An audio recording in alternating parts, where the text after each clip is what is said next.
நாளைக்கான வீடியோவில் வந்து என்ன நடக்குது அப்படின்னு பார்ப்போம். அது பார்க்குறதுக்கு முன்னாடி நம்ம சேனலை மட்டும் லைக் அண்ட் சப்ஸ்கிரைப் மட்டும் பண்ணிடுங்க.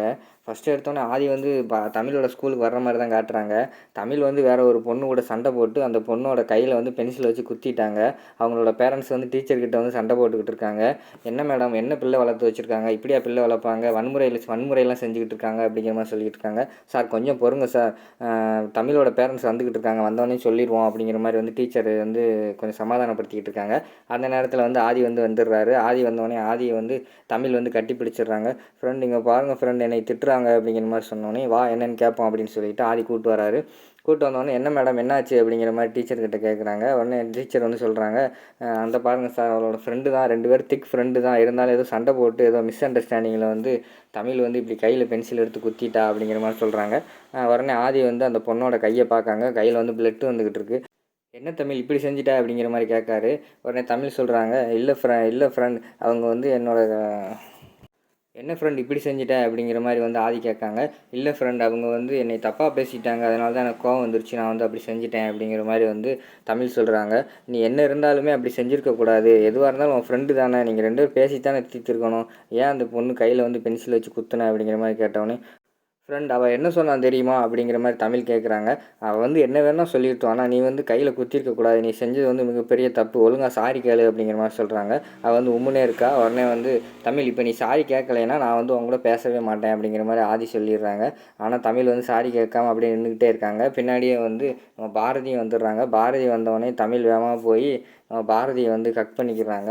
ஹக் பண்ணிக்கணும் என்னாச்சுன்னு கேட்டவொடனே தமிழ் அழுதுகிட்டே சொல்கிறாங்க, அம்மா ஃப்ரெண்டு வந்து எனக்கு சப்போர்ட் பண்ணலை, அந்த பொண்ணுக்கு தான் சப்போர்ட் பண்ணுறாங்க, என்னைய போய் அந்த பொண்ணுக்கிட்ட சாரி கேட்க சொல்கிறாங்கம்மா அப்படிங்கிற மாதிரி சொல்கிறாங்க. உடனே பாரதி வந்து அங்கிட்டிருந்து நடந்து வராங்க.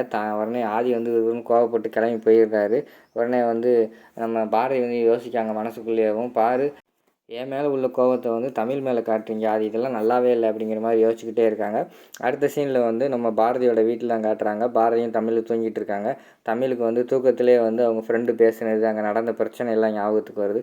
உடனே தூக்கத்திலே எழுந்திரிச்சு உட்காந்துக்கிட்டு அழுக ஆரம்பிச்சிடுறாங்க. தமிழ் என்னாச்சு அப்படின்னு கேட்டவுடனே, அம்மா ஃப்ரெண்டு வந்து என்கிட்ட பேச மாட்டேன்னு சொல்லிட்டாங்கம்மா, அது வந்து அந்த ரம்யா கிட்ட வந்து நான் வந்து சாரி கேட்கலாம், என்கிட்ட பேச மாட்டேன்னு சொல்லிட்டாங்கம்மா அப்படிங்கிற மாதிரி அழுக ஆரம்பிச்சிடுறாங்க. சரிடா நாளைக்கு போய் என்ன பிரச்சனைன்னு பேசி தீர்த்துக்குருவோம், நீ தூங்கு அப்படின்னு சொல்லி தூங்க வச்சிடுறாங்க. ஆதி இருந்தாலும் இப்படி செஞ்சுருக்கக்கூடாது, ஆதிக்கு ஃபோன் பண்ணி தமிழ்கிட்ட கொஞ்சம் பேச சொல்லுவோம், அப்போ தான் தமிழ் வந்து கொஞ்சம் நார்மலாவா அப்படின்னு சொல்லிட்டு திருப்பி ஆதிக்கு வந்து நைட்டு வந்து நம்ம பாரதி வந்து கால் பண்ணுறாங்க. சொல்லுங்கள் பாரதி அப்படின்னு வந்து ஆதி எடுத்து பேசுகிறாங்க ஃபோனை.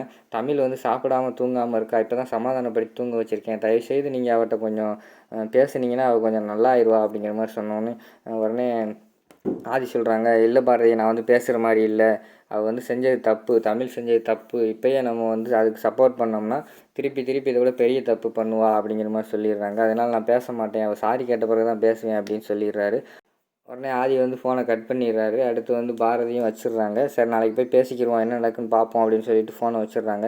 மறுநாள் காலையில் வந்து தமிழை கூட்டிகிட்டு பாரதி லதா 2 பேருமே ஸ்கூலுக்கு போகிறாங்க. அந்த ஸ்கூலுக்கு போய் அவங்க ஸ்கூட்டியில் இறங்குற நேரத்தில் அந்த ரம்யாவோட அப்பாவும் ஸ்கூலில் வந்து ரம்யாவை இறக்கி விட வராங்க. அந்த உடனே கையில் வந்து ரம்யா வந்து பெரிய கட்டு போட்டு வந்திருக்கா. அதை பார்த்த உடனேயும் தமிழுக்கு பாவம் போல் தோணிடுச்சு. உடனே போய் சாரி கேட்டுருவோம், ஃப்ரெண்டு சொன்னது தான் சரி அப்படின்னு சொல்லிட்டு வேகமாக போய் ரம்யாவை ஹக் பண்ணிவிட்டு, சாரி ரம்யா நான் பண்ணியிருக்கக்கூடாது, தப்பு பண்ணிட்டேன், இனிமேல் நம்ம 2 பேரும் ஃப்ரெண்டாகவே இருப்போம் அப்படிங்கிற மாதிரி சொல்லிடுறாங்க. உடனே அந்த இடத்துல வந்து அவங்க அப்பா இருக்கார்ல, ரம்யாவோட அப்பா, அவர் சொல்கிறாரு, மேடம் நேற்று வந்து நான் வந்து பெரிய பிரச்சனை பண்ணலான்னு தான் இருந்தேன், ஆனால் நம்ம தமிழோட அப்பா வந்து பக்குவமாக பேசினார், தமிழுக்கு சப்போர்ட் பண்ணாமல் என்ன ரியாலிட்டியாக தான் பேசினார், அது மட்டும் இல்லாமல் எங்ககிட்ட மன்னிப்பும் கேட்டார், அதுக்கடுத்து நாங்கள் வீட்டில் போய் யோசிச்சு பார்த்தோம், சின்ன பிள்ளை பிரச்சனை தானே விட்டுருவோம் அப்படின்னு சொல்லிட்டு விட்டுட்டோம் அப்படிங்கிற மாதிரி சொல்லிட்டு இனிமேல் ஃப்ரெண்ட்ஸாக இருங்க ரம்யா அப்படின்னு சொல்லிட்டு அவர் போயிடுறாரு. அதுக்கடுத்து வந்து பாரதிக்கு தெரியுது, சார் நம்ம ஆதி வந்து தப்பாக பேசிட்டோம், அவர் சொன்னது தான் உண்மை, நம்ம அப்படி பேசியிருக்கக்கூடாது, நம்மளும் மூஞ்சி கொடுத்து பேசாமல் நைட்டு திட்டிட்டோமே அப்படிங்கிற மாதிரி யோசிச்சுக்கிட்டே இருக்காங்க. சரி நீங்கள் போய் படிங்க, சாயங்காலம் நம்ம வந்து மீட் பண்ணுவோம் அப்படிங்கிற மாதிரி வந்து நம்ம பாரதி சொல்கிறாங்க. இல்லைம்மா எனக்கு ஃபோன் கொடு, நான் வந்து ஃப்ரெண்டுகிட்ட வந்து சாரி கேட்டுட்டேன் அப்படின்னு சொல்லிட்டு பேச போகிறேன் அப்படின்னு சொல்லிட்டு நம்ம பாரதியோட ஃபோனை வாங்கிட்டு தமிழ் பேசுகிறாங்க. ஆதிக்கு ஃபோன் பண்ணோடனே சொல்லுங்கள் ஃப்ரெண்ட் அப்படிங்கிற மாதிரி சொல்கிறாங்க. ஃப்ரெண்ட் நான் வந்து ரம்யா கூட பேசிட்டேன், அவர்கிட்ட மன்னிப்பு கேட்டேன், நாங்கள் இனிமேல் ஃப்ரெண்ட்ஸ் அப்படிங்கிற மாதிரி சொன்னோடனே குட் கேர்ள், நானும் நேற்று உங்களை திட்டிட்டேன் ஃப்ரெண்ட், எனக்கு ரொம்ப கஷ்டமாக தான் இருந்துச்சு, எல்லாம் நீங்கள் செஞ்சது தப்பில்லை அப்படிங்கிற மாதிரி சொன்னோடனே ஆமாம் ஃப்ரெண்ட், எனக்கு இப்போ தான் தோணுச்சு, ரம்யாவோட கையில் வந்து பெரிய கட்டு போட்டிருக்கு, அதை பார்த்தா பாவமாக இருக்குது அப்படிங்கிற மாதிரி சொல்கிறாங்க நம்ம தமிழ். சரி இனிமேல் சண்டை போடக்கூடாது, ரெண்டுமே ஃப்ரெண்டாக இருக்கணும் அப்படிங்கிற மாதிரி ஆதி சொல்லிவிட்டு சரி ஃப்ரெண்ட் எனக்கு வேலை இருக்குது, சாயங்காலம் மீட் பண்ணுவோம் அப்படின்னு சொல்லிட்டு ஃபோனை வச்சிடுறாரு. சரின்னு சொல்லிவிட்டு தமிழ் எல்லாருமே ஸ்கூலுக்கு போயிடுறாங்க. நம்ம பாரதியும் லதாவும் ஆஃபீஸ்க்கு வராங்க. ஆஃபீஸில் பார்த்தோம்னா நம்ம ஆதி இருக்கார்ல, அவர் வந்து ஒரு மீட்டிங் மாதிரி வச்சுருக்காரு.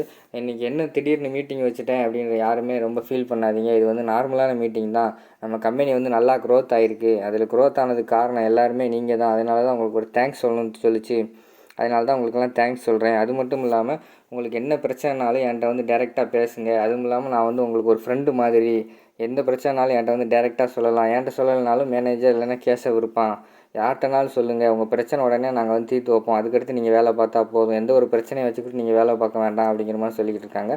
அந்த நேரத்தில் வந்து அங்கிட்டிருந்து பாரதியில் தான் வந்துடுறாங்க. என்னடி ஆதி மீட்டிங்கெல்லாம் வச்சுருக்காரு அப்படிங்கிற மாதிரி சொல்லிவிட்டு மீட்டிங்கில் அவர் பேசிக்கிட்டு இருக்கிறதெல்லாம் கவனிச்சிக்கிட்டே இருக்காங்க.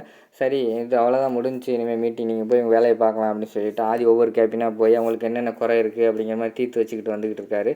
அந்த நேரத்தில் வந்து நம்ம பாரதி வந்து ஃபீல் பண்ணிக்கிட்டு இருக்காங்க. சார் நம்ம ஆதியை புரிஞ்சுக்கிறாமல் இப்படி பேசிட்டோமே, அவர் எப்படி நம்ம ஃபேஸ் பண்ணுறது அப்படிங்கிற மாதிரி யோசிச்சுக்கிட்டே இருக்காங்க.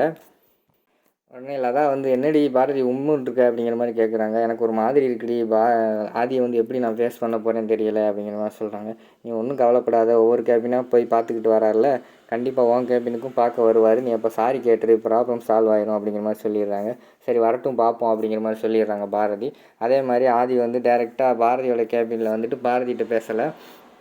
என்ன லதா அப்படின்னு கேட்காங்க. சொல்லுங்கள் சார் அப்படின்னு எந்திக்கிறாங்க. உட்காருங்க ஒன்றும் பிரச்சனை இல்லை, நேற்று எனக்கும் என்னோடய ஃப்ரெண்டுக்கும் கொஞ்சம் பிரச்சனை, நாங்கள் 2 பேரும் பேச மாட்டோம்னு சொல்லிட்டோம், ஆனால் இன்றைக்கி எங்கள் ஃப்ரெண்டு நானும் பேசிட்டோம் அப்படிங்கிற மாதிரி சொல்லிக்கிட்டு இருக்காங்க. அதை வந்து நம்ம பாரதி இருக்காங்களா, அவங்கள வந்து உருன்னு பார்த்துக்கிட்டே இருக்காங்க. அதோடு இந்த வீடியோ வந்து முடிச்சிடுறாங்க.